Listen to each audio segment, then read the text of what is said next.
Yo, what is up, everybody? Welcome to the podcast. This is the Authentic Pod with me and your boy, Mitch. Go ahead and say what's up to the people, Mitch.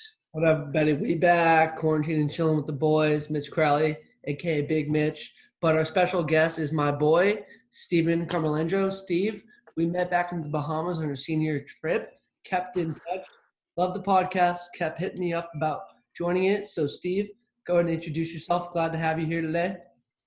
Awesome, guys. Yes, so me and Mitch, as you mentioned, we met in the Bahamas on, I think it was a high school senior trip or something. I saw everything that him and Lorenzo were doing with this podcast and thought it was awesome. So thought I'd ask to join in and get after it with them. All right, Steve. Go ahead and tell the people what you do. Where are you at right now? You're not in the Bay. No, so I'm actually on the East Coast. I'm in Massachusetts. So grew up in like a middle-class family, played sports my whole life and everything. Ended up going to college at UMass. After college, moved into my sales career. So I work at this company called Toast. We sell restaurant-specific software to all small business, medium-sized business, and then like enterprise businesses throughout the United States. So that's where I'm at now, just grinding away in the sales career. All right. I think one of the things that intrigued us about your story is that personal development side and being authentic. How did you get into that? And what was your kind of story of when you made that switch? You know, that's a great question. So I think so my whole life, playing sports and everything, like I was always like working hard, like in the backyard, like shooting the cross balls, shooting hockey pucks, whatever it may be. So I was like always pretty good at sports, like coming up. And then moving into my career, I started off in sales as like a business development rep. So it's basically setting up meetings for the closers to come into, to give demos, presentations, things like that, and actually earn the business. So coming into my career, it was pretty hard for me, honestly. I just wasn't confident. I was trying to make phone calls and just didn't believe in myself at all. I don't know what it was from. I just thought I was just pretty terrible at this job, and I've had like thoughts. I was like, maybe this job isn't for me. Maybe I shouldn't be in sales. And then something just clicked in my head, and it's like, it's not that you're bad at it. It's just that it's like you're not used to it. This is not something that's in your norms. Like, this is the first time you're actually stepping out of your comfort zone because you're not doing everything that everyone else does, like go to high school, go to college, like all that fun stuff. Mm-hmm. So this is the first time where I was like actually challenged in my life. And so like the first month I was really questioning if this is where I should be in my career. And then I just stopped and I was like, I can't just keep doing this. So I ended up picking up this book, Fanatical Prospecting. And I think that's where it all changed. So I think just getting into like reading and podcasts was just my biggest kind of change of mindset, which helped get me to where I am today. Awesome. That's sick. Man, that's what got my foundation sales like on a run to be successful too. So I feel you off that. Did anyone tell you anything, or did anyone like give you that insight of what you should be doing in like this new industry, or is it just like something you just like realized on your own? Like, it's not that I'm bad. It's just like you need to like find something that works for you, right?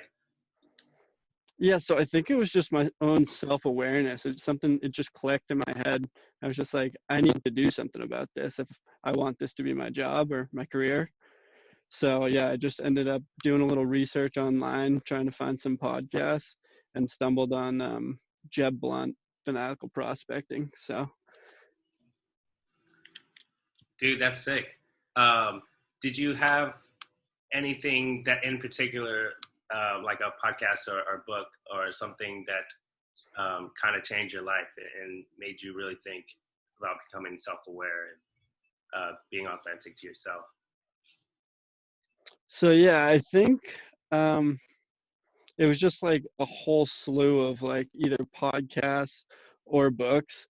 But I would say like the biggest ones for me were like Think and Grow Rich by Napoleon Hill, Fanatical Prospecting, and his book Objections, Jeb Blunt, Rich Dad Poor Dad. What else is there?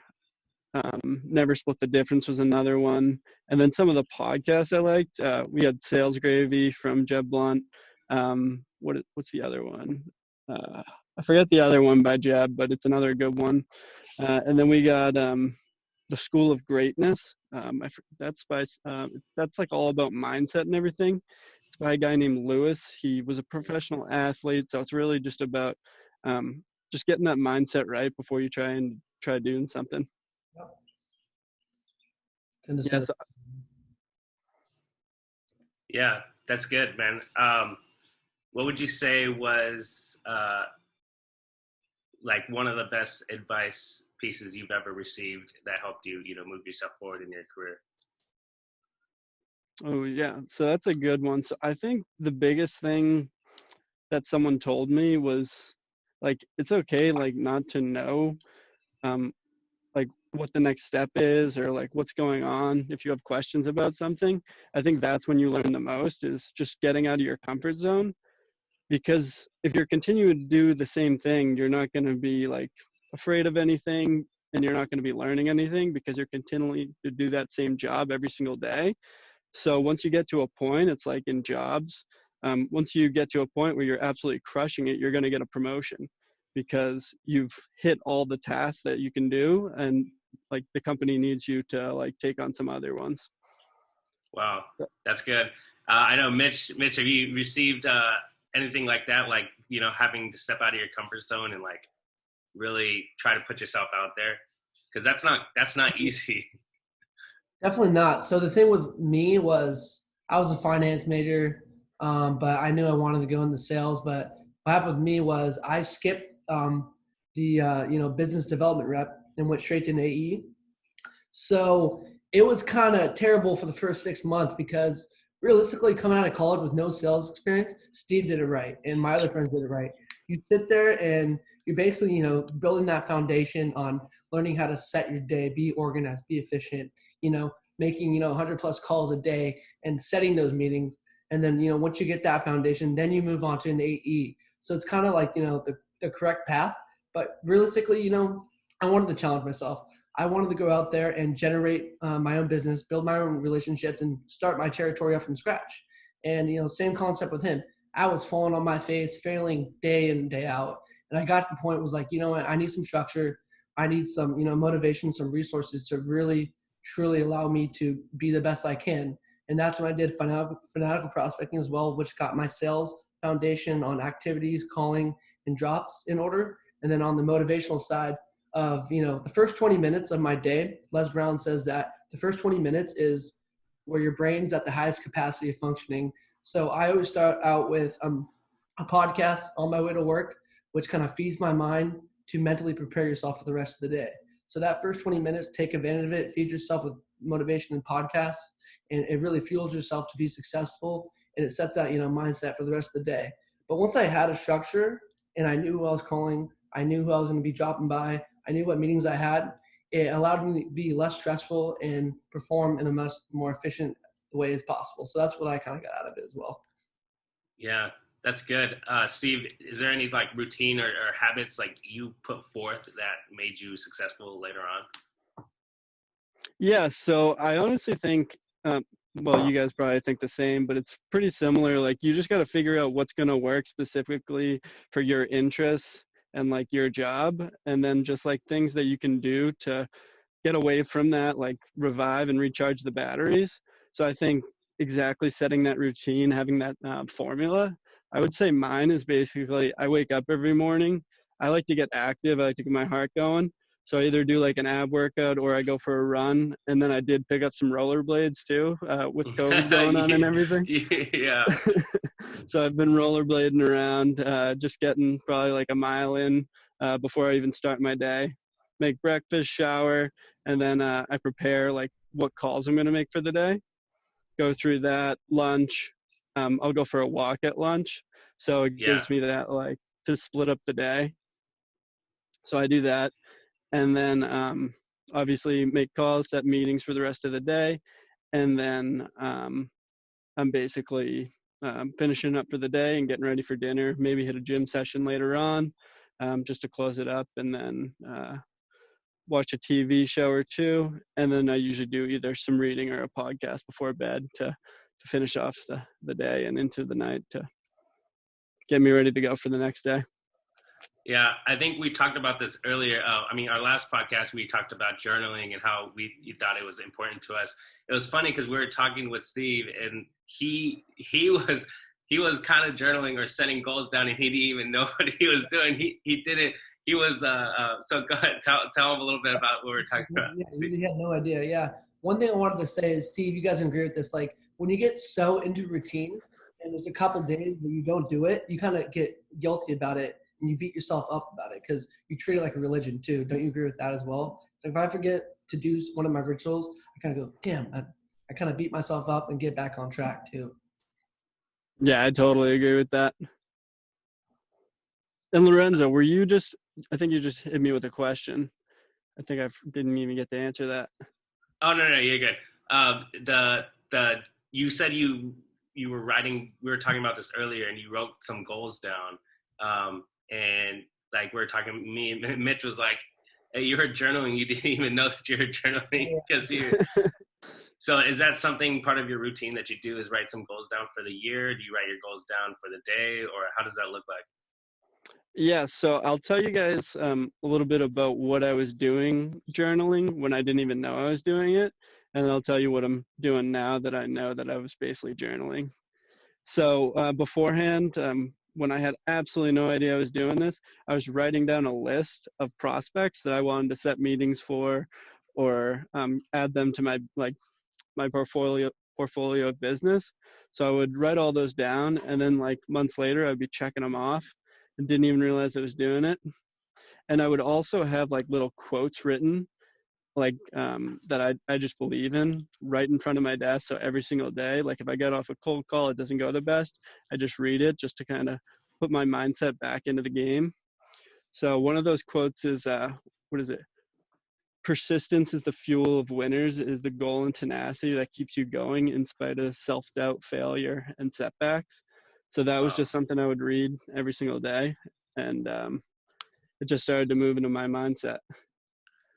Dang. And then the second part to that, like after reading a little bit and learning about like you need to make these goals a reality, I'm starting to, about 2 weeks ago, I started journaling. So right before bed, I write down all my goals or the goals I already have written down and give them a read, and then read them out in the morning right when I jump out of bed. Awesome. That's good.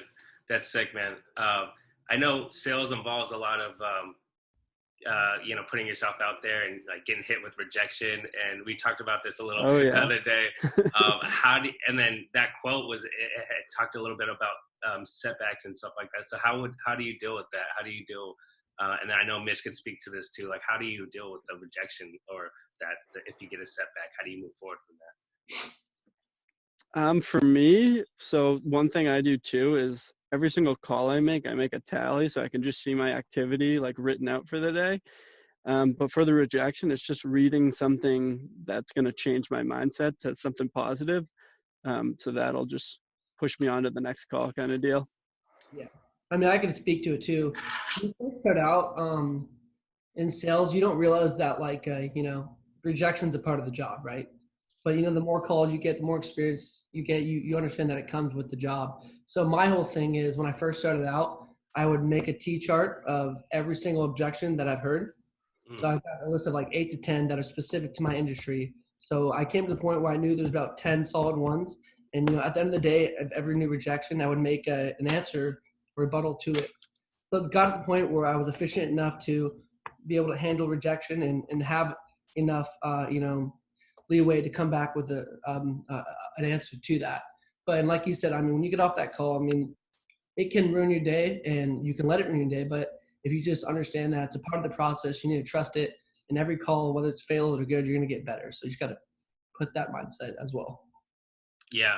It's funny. It's funny you have to fail in order to get better. It's like an oxymoron. It's like you have to do You have to keep going. I always told people when I was, sales managing, is like you have to shoot for 100 no's before you get that one yes. But when you get that yes, man, it feels so good. When you get that sales call and you're like, oh, now you're in your wheelhouse, and then you keep going. Like Jeb Blunt said, there's no silver bullet, right?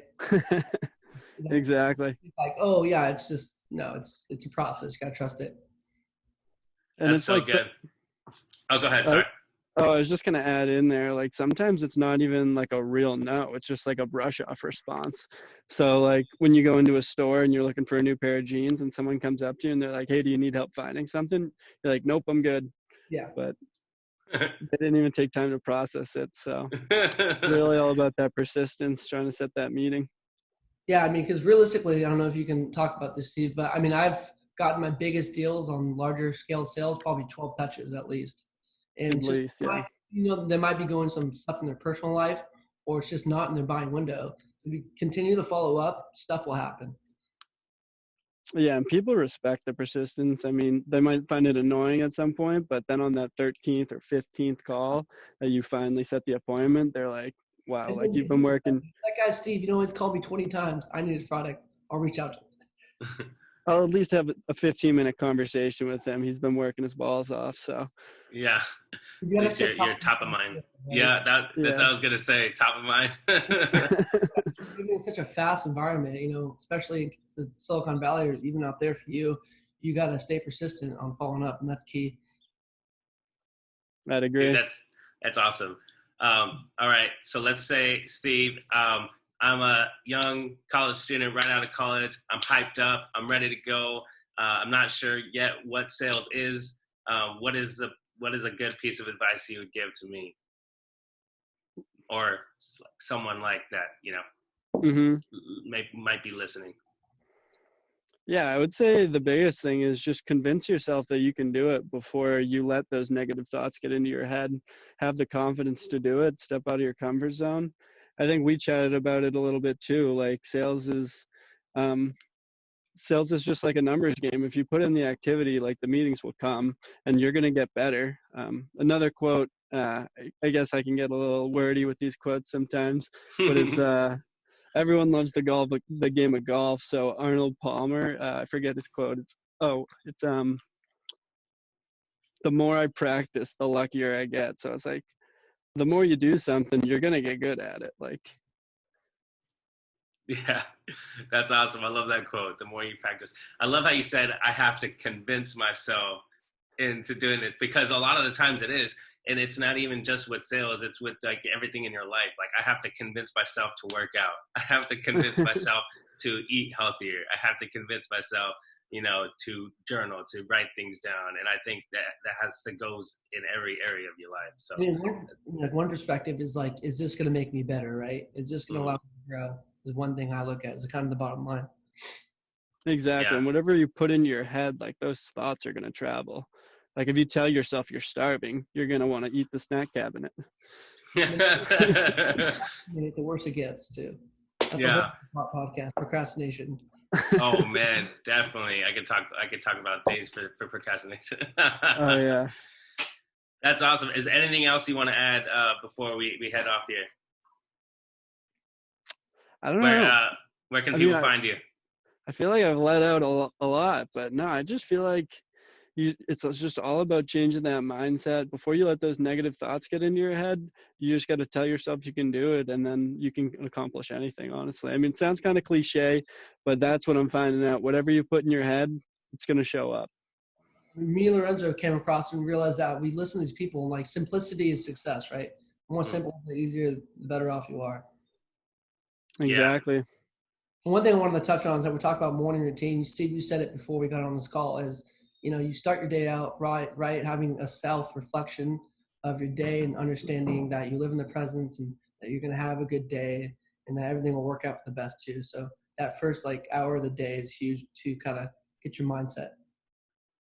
Yeah. I want to be authentic with you guys, and it might be a little, it's not easy for me to say this, but I just started doing some yoga stretches every morning. Just bought a yoga mat. I put on that YouTube, and I am, bro, Yoga's no joke, man.